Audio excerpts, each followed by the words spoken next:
Imagine you are part of a team tasked with solving a critical problem, like preventing patient falls in a busy hospital. Your team has found some root causes and identified several interventions that might help. But here's the catch. Your team is now feeling overwhelmed with all the ideas and not sure which to try first. That's when an impact effort matrix brainstorming tool can help guide your team. An impact effort matrix is often a 2x2 table with effort on one axis and impact on the other axis. Depending on the situation, it can have more quadrants as shown here. Effort refers to the resources needed to address the problem. Impact describes how the solution will affect the people and processes around this problem.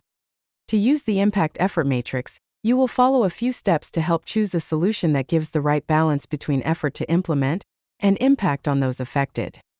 First, search the literature and talk with those involved in the process to identify several possible solutions. Next, discuss where to place each solution on the matrix, based on resources available and the team's capacity to implement. Once all solutions have been placed on the matrix, the team can decide which solutions may be pursued in the short term and which may be pursued in the long term, or not at all. In most cases, solutions that require low effort to implement and will have a high impact on those affected are implemented first. Let's apply it to your team's current problem. You've been asked to recommend interventions that could help decrease the rate of falls in your unit. Your team has already identified some root causes for the increased rate of falls. These include staff turnover and budget constraints on hiring. Your team decides to use an impact effort matrix to prioritize solutions. After searching the fall prevention literature and talking with those involved in the process, your team identifies solutions such as holding a one-time seminar for staff to increase awareness of the problem and teach about best practices for preventing falls, increase funding for hiring and retaining nursing staff, creation of a process that ensures patient beds are set to the correct height, creation of a patient video that explains fall risks and encourages them to call for help before getting up, shown as part of the welcome process.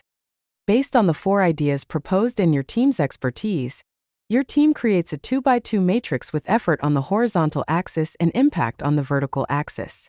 You determine to place the one-time seminar solution in the high effort and low impact area of the matrix. The team considered it high effort because it will be difficult to release all staff from their duties without affecting care delivery.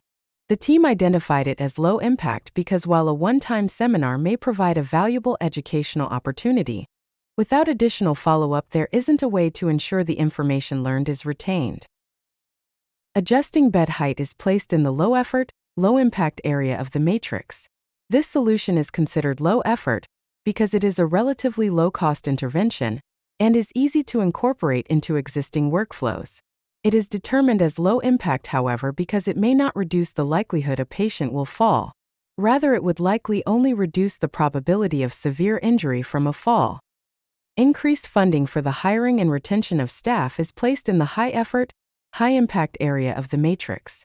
This intervention has the potential for high impact because it directly addresses a root cause of the problem. However, this requires financial planning at an institutional level that may be difficult to carry out due to constraints and approvals needed. Your team discusses as this intervention is high impact and high effort, it should likely be pursued in the medium to long term.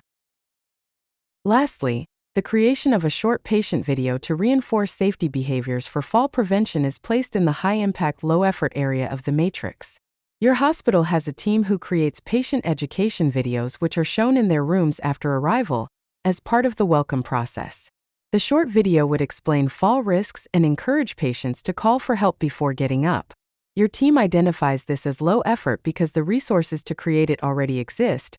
It can be reused with minimal staff time and is easily worked into the existing workflow.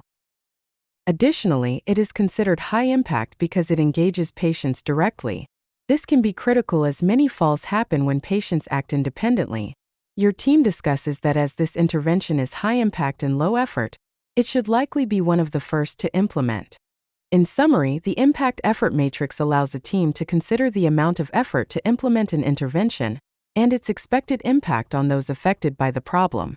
This makes it easier for teams to decide which interventions to prioritize as they tackle their specific problem.